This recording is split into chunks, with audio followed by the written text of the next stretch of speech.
Well, hello friends, Coach Bob with you today, and today, man, I got a great video for you, man. You know, these are my favorite kind of videos to make. I'm just going to be quite honest with you. I love touring, I love traveling. Everyone knows that. But at the end of the day, I'm a coach. I am a coach. That's what I am. I really am. All right, well, before the video starts, if you need real emotional help, go see a psychiatrist, a psychologist. But these things that I'm sharing with you, do they help me, Vic? Yes, they do. And do these principles help you? Yes, they do. And have they been proven to help our very productive children? Oh, true. I agree. Yep. All right. So enjoy the video. Enjoy. And motivating, inspiring, and uplifting is what I felt like I've been called to do my entire life. And that's what today is going to be about.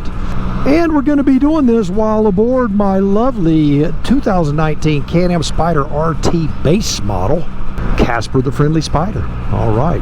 But before we get going, if you would give the video a big old fat thumbs up and all that jazz, you know, because regular thumbs up won't do. Leave a comment on your comment, and then leave one more comment that is your actual comment. All right. I also want to thank everyone for last week for all of the kindness, the generous comments that you did leave about my health. I really appreciate it. And this week is not going to be about that directly, kind of indirectly. I got quite a few emails this week. Officially, I got 8. 8 emails all asking me this. First off, they had asked me to pray for them. They had asked me how I was doing and talked about Baba and my health and all that. And then invariably it boiled down to a question, and that was this: Coach, how do you stay so positive? You know, your life is a pressure cooker. You should be a ticking time bomb. How do you do it? Because I'm going through things. One of them was someone who's taking care of an elderly parent who's dealing with dementia. Another one was dealing with, they had cancer. Another one with a spouse that was dealing with an illness. And multiple cardiac events of people who were riders, not just from the Can-Am family, but the video got a lot of attention from other motorcycle riders from all backgrounds. Several who were not of the three-wheeled community, but they were Harley riders and that type of thing. 2 of them Harley riders, and another was a European motorcycle rider. And it was interesting because they went back and started watching a lot of my different videos, and then they ended up emailing me, and they're new subscribers. So welcome to the channel, by the way. We're glad you're here. You don't have to be riding a Spyder to be here. We're glad you're here and you want to be a part of it. Well, I had a couple of phone calls I had to stop and answer, and that's why there was kind of a break in the video here. But as I was saying, with those type of people asking this question over and over again, how do you deal with it? How do you deal with the stress in your life? What are you doing? You seem so calm. You're not falling apart. Is that real, or is that just a video? And the answer is, it's real. It's real. I'm not freaking out. I'm not, oh, woe is me. Life is not terrible. I am not angry. And I'm going to give you 5 ways to minimize these bad things in your life, and we're going to have a bonus. All right, so here we go. Number one, the first thing you got to do is get it off your chest. Yes, you have to get it off your chest. What does that mean? What does that look like? Well, with me, I'm going to tell you, I have a group, a close group of friends, and I'm going to tell you, it's not Coach Vic. Now, you may say, that's crazy, Bob. That should be the one person you can vent to. I can vent to her. I try not to.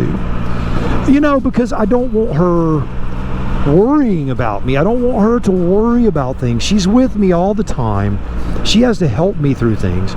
She understands there's an intrinsic connection between her and I, and that connection, she knows what I'm going to say before I say it. So if I can get it off my chest, I normally call my buddy Ken or my buddy Dallas or my buddy Todd, and I just emotionally vomit all over them. Anything that I feel, doesn't matter how angry I am. Doesn't matter if it's rational or irrational. Doesn't matter if it's saturated in fear or angst. I puke all over them. I just emotionally puke all over them. And I get rid of it. I have to get it off of my chest. Now, how long does this little thing last? Well, honestly, with me, it lasts a day or two. I may call all three of them and blast off on all three of them. And then they'll call me a day or two later and ask me how I'm doing. But they'll just listen. They'll just listen. And they'll encourage me and tell me that they love me and tell me that they're praying for me. And then they'll actually pray with me and they let me get it off my chest. Anything more than, say, a week, I'm going too far. I'm just going to tell you. With me this time, I wasn't even out of the hospital when all of this was over. That was over like in a day. My buddy came up there, I let him have it, and it was over. So get it off your chest. That's step one. That's important. And you cannot hold back. You cannot hold back. I can't overemphasize that. If you say something irreverent, let it go. Get rid of it. Puke it out there. And just saying let it go. Number two is let it go. You have to let it go. Once you puke it all out, you have to let it go. Because if you don't, I can tell you, if you don't, it's going to be a problem. You're going to dwell on it. It's going to turn into resentment and bitterness and fear and anger. And you relive it over and over and over and over again. And then all of a sudden, you find yourself just being deeply, deeply bitter about something you shouldn't be deeply bitter about. It's okay. It's okay. You puked it out. You purged it. Now you have to just let it go. And you'll be amazed at how effective that is. Now I'm going to tell you that letting it go, one of the things is this. Someone's going to ask you a question that might make you want to purge again. And you have to consciously tell yourself, let it go. Let it go. Don't dwell on it. Don't talk about it. Don't go down that road. This is not a conversation that needs to be had again. I've taken care of it. I've gotten rid of it. I'm not treading new ground. This is not going anywhere. Only to sit here and reverberate over and over. Negativity and fear is going to make you negative and afraid. That's what it's going to do. So it's going to take some self-control and discipline, mental toughness, to say, I am not going to talk about it. So when someone goes, how are you doing? Sometimes you have to say, fine. Vicky gets frustrated with me. She goes, I know you're struggling right now. And I'm going to go, yes, I know, but I'm fine. It's okay. I'm not upset. It's there, but I'm not upset. I've let it go. And she understands when I say, I have let it go. I've relinquished it. It's gone. And I'm not going to talk about it anymore. It's taken care of. All right. The third one, this one is very, very important. Now, these are in order, obviously. The third one is plan your day. Now, you may say, well, I can't plan my day because, my life has been so greatly limited because of what I'm going through. Here's my daily plan that is written in stone. Now, when I say written in stone, it might be lava, okay? But these things are pretty darn consistent with me. And Vicky laughs at me because this is what I do. I eat breakfast at 8 o'clock every day. That's when I eat breakfast. That's breakfast time. At noon, I eat lunch. At 3 o'clock, it's coffee time. And at 5 o'clock, it's supper time. That's how I do it. Every day, I plan my day. Now, will there be other things in there? There will be, but we'll talk about that in a minute. But that is my core of the day. I don't have to be real healthy to do those things. I can be bedridden and eat breakfast at 8, lunch at noon, coffee time at 3, and supper at 5. Write it down. Do it. It gives you an actual schedule. It gives you something to focus on and look forward to. So plan your day. if you allow yourself to sleep till noon and get up and then eat whenever you get lightheaded and then, well, you know, I can't do this and I can do that, and you're all over the place, you're just blowing around like a ship with no sail in the middle of the ocean, man, that is no way to be. And I'm telling you, if you do that, you're going to be miserable, and I don't want you to be miserable.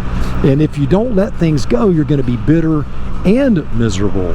All right, so first thing, purge it. Second thing, let it go. Third thing, plan your day. Fourth thing, all right, number four is pretty simple. It's this: do what you can. All right, so let me talk about that. I'm 2 weeks and 1 day post-operative, okay? The first week I couldn't really do anything, and then I could walk. Man, walking was actually kind of hard. I would perspire and I felt weak. It was weird. Hadn't felt that way ever in my lifetime. But I did what I could. I didn't like it. I'm going to tell you, I wanted to run, but I would walk. And then after 2 weeks, I could lift weights. And so 2 weeks was yesterday. I lifted weights for the first time yesterday. And I'm going to tell you that normally when I curl, and I'm not bragging, okay, because I'm not strong. I guarantee there's a lot of guys out there way stronger than me. I can curl 35, 40 pounds, right, pretty easily. Yesterday when I was curling, 20 pounds was tough. 20 pounds was tough.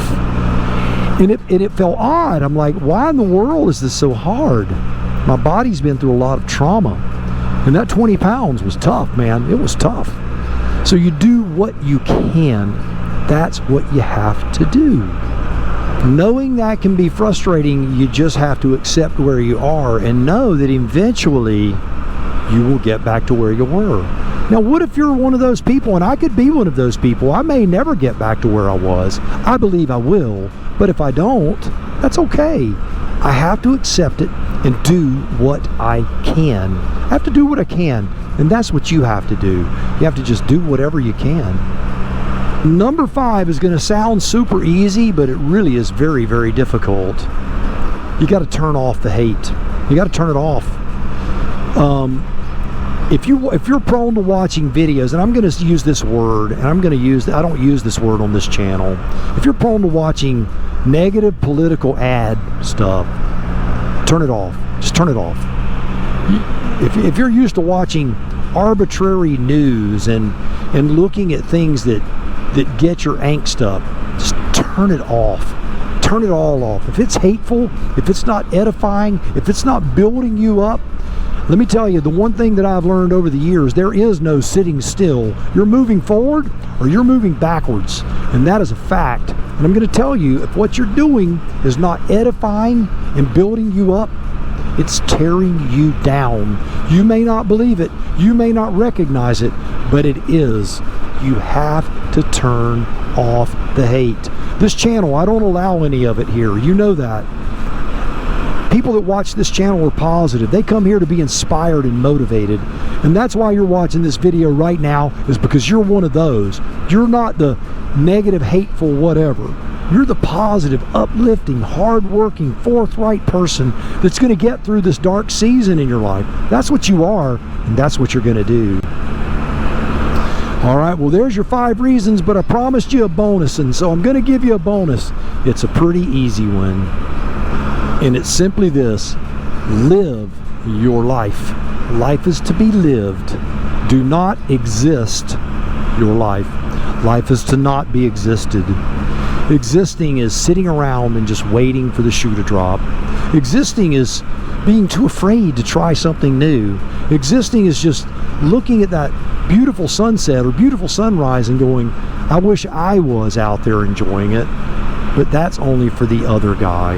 Live your life. Live it.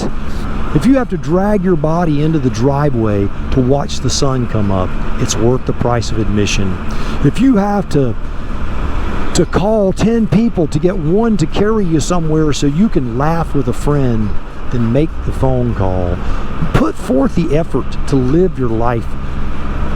Existing is super easy as far as what you have to do, but it is way harder than living in what it does to you. And I'm going to tell you, existing will kill you. It will just kill you. So you have to live your life with a fervor. You have to chase it. You have to seek it out. Because what other choice do you have, really? You know, I believe that you're here, and if you've made it this far in the video, you are the kind of person that is going to seek it out. You are going to succeed. There is no failure in your eyes this morning. When you look in the mirror, you can go, I'm gonna incorporate all 5 of these things and the bonus, and my life is going to be better. Your life is going to be better starting right now. You have to believe it, and you have to do it. All right. Well, there you have it.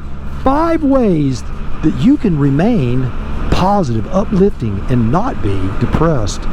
You notice I said you can remain positive and uplifting. All of the beauty that this world and life has to offer you is waiting right outside of your door. Thank you so much for spending your valuable time with me and listening to this little video, and hopefully you got something out of it. All right.